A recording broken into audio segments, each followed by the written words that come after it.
Episode की शुरुआत में हान हमें वुल्फ से फाइट करते हुए दिखाया जाता है। उसने एक वुल्फ को मारा ही होता है, तभी एक और वुल्फ उसके पीछे से अटैक कर देता है। हान बड़ी मुश्किल से अपनी शील्ड से उसे ब्लॉक कर पाता है, जिसके बाद वो उस वुल्फ पर दोबारा अटैक करता है। पर वो वुल्फ पीछे जंप करके उस अटैक से बच जाता है, पर हान उसे हवा में ही बीच में से फाड़ देता है।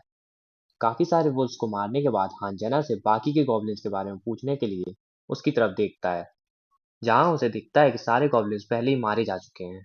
उन सारे गॉब्लिन्स पर बहुत ज्यादा एरोस मारे गए थे। जेना अभी भी उन गॉब्लिन्स पर एरो शूट कर रही थी। हान उसे रोकते हुए कहता है वो सब पहले ही मर चुके हैं।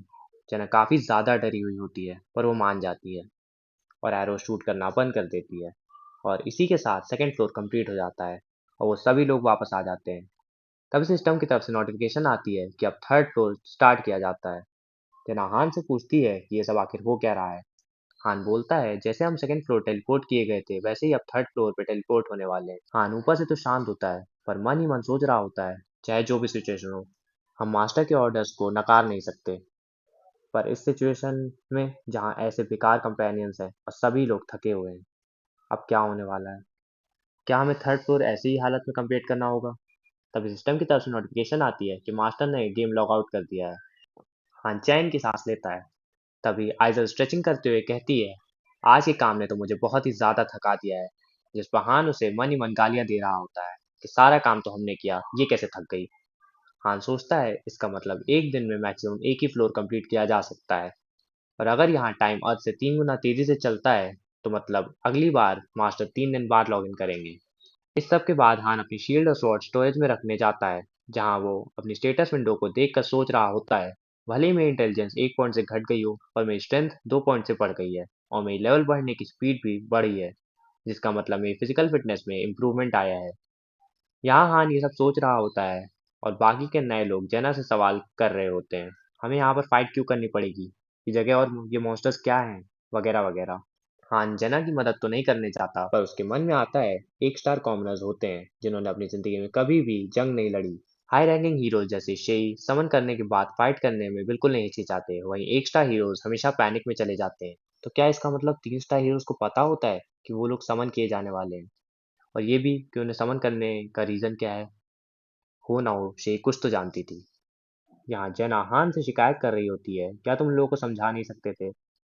हान कहता है मैं उन लोगों की मदद आखिर क्यों करूं? जिस पर जेना बोलती है, तुम्हें उन्हें भी अपने साथ शामिल कर लेना चाहिए, कुछ नहीं से हमेशा कुछ बेहतर होता है। हान सोचता है इन लोगों की मदद करके कोई फायदा नहीं है, ये लोग जल्दी ही मरने वाले हैं। अगली बैटल में हम दोनों को ही फाइट करनी पड़ेगी, तो बाकी लोगों की चिंता करने की कोई जरूरत नहीं है। तभी उनमें से एक आदमी हान के पास आकर कहता है मुझे तुमसे कुछ पूछना है। हान कहता है मत पूछो, वैसे भी इसका कोई फायदा नहीं है। वो आदमी गुस्से में हान का कॉलर पकड़ लेता है, जिस पर हान उसे तुरंत ही एक जोरदार पंच देता है और कहता है, जब हम लोग वहां अपनी जान पर खेल कर लड़ रहे थे, तो तुम लोग बस पीछे खड़े होकर देख रहे थे। वो बंदा हान से अब काफी ज्यादा डर चुका होता है। हान जेना से पूछता है, तुम यही चाहती थी ना कि मैं उसे समझा दूं, क्या अब तुम खुश हो? जेना भी हान की इस बात पर हंस देती है, जिसके बाद वो लोग फिर से अगले दिन तक ट्रेनिंग करते हैं। हान बताता है हम इसे ट्रेनिंग कहते तो हैं, पर इसे पूरी तरह ट्रेनिंग कहना सही नहीं होगा, क्योंकि मैं केवल स्वॉर्ड घुमाता हूँ और जेना केवल एरो शूट करती है।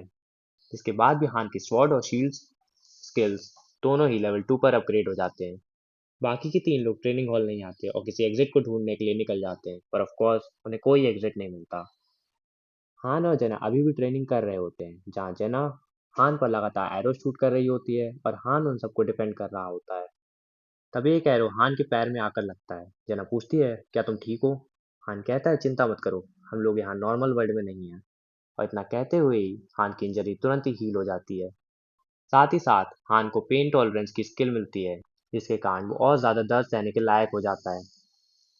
हान कहता है दर्द से कोई फर्क नहीं पड़ता, अटैक करना जारी रखो। और वो दोनों फिर से शुरू हो जाते हैं। जना बार बार हान से रुकने के लिए कहती है, पर हान तब तक नहीं रुकता जब तक दोनों पूरी तरह थक नहीं जाते। तभी हान की स्वॉर्ड और शील्ड कंबाइन होकर एक नई स्किल बनाते हैं, जिसका नाम बेसिक स्वॉर्ड शील्ड टेक्निक होता है। फिर सीन अगले दिन पर शिफ्ट हो जाता है, जहाँ पर मास्टर फिर से लॉग इन करते हैं। फिर हमें हान और जना दिखाए जाते हैं। जना अपने आप को स्ट्रेच करके बोलती है, अच्छा हुआ मास्टर आ गए, वैसे भी मैं बोर हो चुकी थी। हान कहता है, लगता है मुझसे ज्यादा अच्छी तरह तो तुम इस माहौल में एडजस्ट हो पा रही हो। इस पर जना कहती है, हाँ, मैं काफी खुश हूँ। वहाँ बाकी तीन लोग आइजल से चिल्ला चिल्ला कर बहस कर रहे होते हैं। उनमें से एक की शिकायत होती है, मैं केवल आलू खा खा कर थक चुका हूँ। यहाँ हमें पता चलता है खाने के नाम पे इन लोगों को केवल उबले आलू मिलते हैं। आइजल का पारा चढ़ जाता है और इन तीनों को मारकर हवा में उड़ा देती है और फिर अच्छे से उनकी मरम्मत करती है, जिसके बाद उनका चेहरा भी फूले हुए आलू जैसा हो जाता है। फिर हमें डायरेक्ट कुछ समय आगे का सीन दिखाया जाता है, जहाँ वो लोग फ्लोर 3 पे होते हैं, जहाँ उनके सामने काफी सारे गॉब्लिन्स होते हैं। हान जेना से कहता है, जैसा ट्रेनिंग में किया था वैसा ही करना है, और ये कहकर वो गॉब्लिन्स पर अटैक कर देता है। कुछ देर बाद ही ये लेवल भी कंप्लीट हो जाता है। हान कहता है, ये लेवल जैसा हमने सोचा था बिल्कुल भी मुश्किल नहीं था। जेना कहती है, लगता है ये लोग अभी भी फाइट करने के लिए रेडी नहीं है। जिस पर हान कहता है, उन लोगों को मरने दो, वैसे भी मुझे अपने एक्सपीरियंस पॉइंट उन लोगों के साथ नहीं बांटने। जब कोई बैटल में पार्टिसिपेट नहीं करता तो उसे एक्सपीरियंस पॉइंट्स भी नहीं मिलते। तब सिस्टम की तरफ से मास्टर को टिप आती है, जो भी हीरोज आलस कर रहे हैं उनसे ग्राउंड के चक्कर लगवाने से शायद वो बात मानने लगे। लेकिन मास्टर की अलग ही प्लानिंग थी। वो फ्लोर 1 को फिर से शुरू कर देते हैं, जिससे हान और जेना बड़ी आसानी से पार कर लेते हैं। लेकिन तभी मास्टर फर्स्ट फ्लोर को फिर से रिस्टार्ट कर देते हैं। हान समझ जाता है कि जब तक चीजें इतनी आसानी से खत्म होंगी तब तक मास्टर नहीं रुकने वाले। लेकिन कोई और चॉइस ना होने के कारण हान और जेना दोनों को फिर से फाइट करनी पड़ती है। ये चीज कुछ और बार रिपीट होती है और हान और जेना अब बुरी तरह से थक चुके होते हैं। जेना पूछती है, अब वो हमें फिर से तो नहीं भेजने वाले ना? जिस पर हान के पास भी कोई जवाब नहीं होता।